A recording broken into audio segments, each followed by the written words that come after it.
আগের দিনগুলোতে কারো পক্ষেই এর ব্যাপারে সঠিক ভূমিকা পালন করা সম্ভব হয়নি। মালিক যেই থাকুক, মালিক এখানে লেখালেখি করে না, মালিক নিয়ন্ত্রণ করতে পারে। আগের দিনেও ছিল, আগের দিনে যেসব পত্রিকা ছিল যেগুলো, সেখানে আজাদ পত্রিকা, যেটা তার নাম তো মানুষ ভুলে যাওয়ার পত্রিকা, আজাদ নামের পত্রিকা ছিল, এরকম মনে মনে করতে পারছে না। হ্যাঁ, আরও অনেক পত্রিকা ছিল, মনে করতে পারে। এটা ছিল পূর্বদেশ। এগুলো মালিক যারা, সাংবাদিক যারা, তারা কেউ মালিক ছিল না। টাকা লাগে তো পত্রিকা চালাতে, এরা টাকা পাবে কোথায়? কেউ না কেউ এখানে এই খরচের দায়িত্ব নেই। আর তারা শিল্পপতি না হলে, ব্যবসায়ী না হলে এটা তো পারবে না।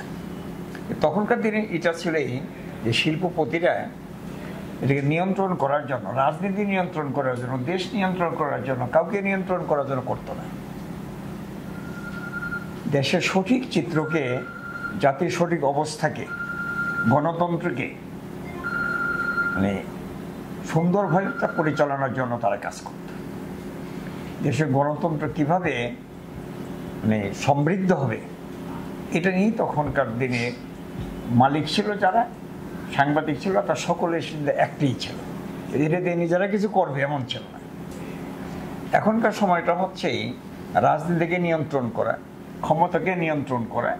এই জন্য যে পত্রিকা মালিক হয়, আবার দলেও অংশগ্রহণ করে। মানে দলের মধ্যে না গেলে পরে তার ব্যবসা বাণিজ্য, তার ব্যাংক, এগুলো চালানো যাবে না। এসব কিছুর জন্যই আবার রাজনীতিতেও দখলবাজি, পত্রিকার মধ্যে দিয়ে দখলবাজি, যেমন রাজনীতিতে দখলবাজির একটা সংস্কৃতি চালু আছে। আমরা মনে করি যে আমরা জামাত ইসলামী যে কাজটা করি সমাজে ন্যায় প্রতিষ্ঠার জন্য,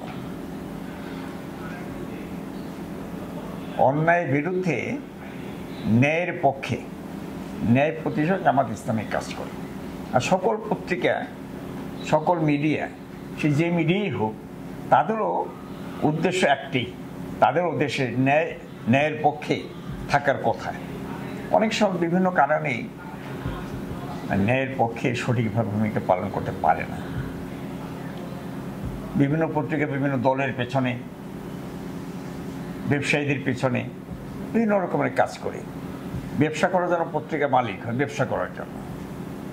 ব্যাংকের মালিক হওয়ার জন্য পত্রিকা বের করে, পত্রিকার সাথে থাকে, কিনে। এটা যদি শুধু দেশের গণতন্ত্রকে সমৃদ্ধ করার জন্য, আইন শৃঙ্খলার উন্নয়নের জন্য, দেশের সঠিক অবস্থাকে সমৃদ্ধ করার জন্য ভূমিকা পালন করে, তাহলেই তাদের দায়িত্বটা সঠিকভাবে পালন হবে। সাংবাদিকদেরকেও আরেকটু নিজে নিজে চলার একটা থাকা উচিত, সাহস থাকা উচিত।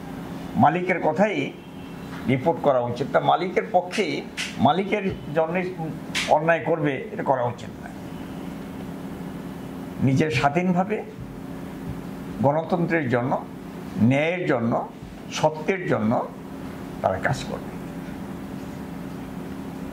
যে যত দিনটি পরিবর্তন হচ্ছে, তো 5 তারিখের আগে যেটা ছিল পরিবর্তন হয়েছে না, পরিবর্তনে একটা বছর চলে গেছে, এখনো আমরা পরিবর্তনের স্বাদ এটা আমরা পাইতে শুরু করিনি। তো পরিবর্তনের স্বাদ যদি পাওয়া না যায়, তাহলে কদিন পরে মানুষ আবার বিরক্ত হয়ে অন্যরকম হয়ে যাবে। এই জন্য এই পরিবর্তনের স্বাদ দিতে পত্রিকাগুলোকে ভূমিকা রাখার সুযোগ আছে। আমাদের প্রশাসন, সেখানেও পত্রিকার দায়িত্ব আছে। প্রশাসনে কোথাও কোনো যদি কিছু থেকে থাকে, এটা ধরিয়ে দেওয়া, এটা পত্রিকা ছাড়া অন্য কারো পক্ষে সম্ভব না। এটা পত্রিকাই পারে, এটা সাংবাদিকই পারেন প্রশাসনে কোথায় কি সমস্যা আছে। আর প্রশাসন ছাড়া, পুলিশ ছাড়া দেশটা চালানো সম্ভব না। দেশ চলতে পুলিশ লাগবে, প্রশাসন লাগবে। সে প্রশাসনকে সঠিক পথে রাখার জন্য করে সাংবাদিক ভূমিকা পালন করতে পারে। সাংবাদিকের সব ক্ষেত্রেই, দেশের জন্য সকল ক্ষেত্রে দায়িত্বশীল ভূমিকা পালন করলে দেশ সমৃদ্ধ হবে।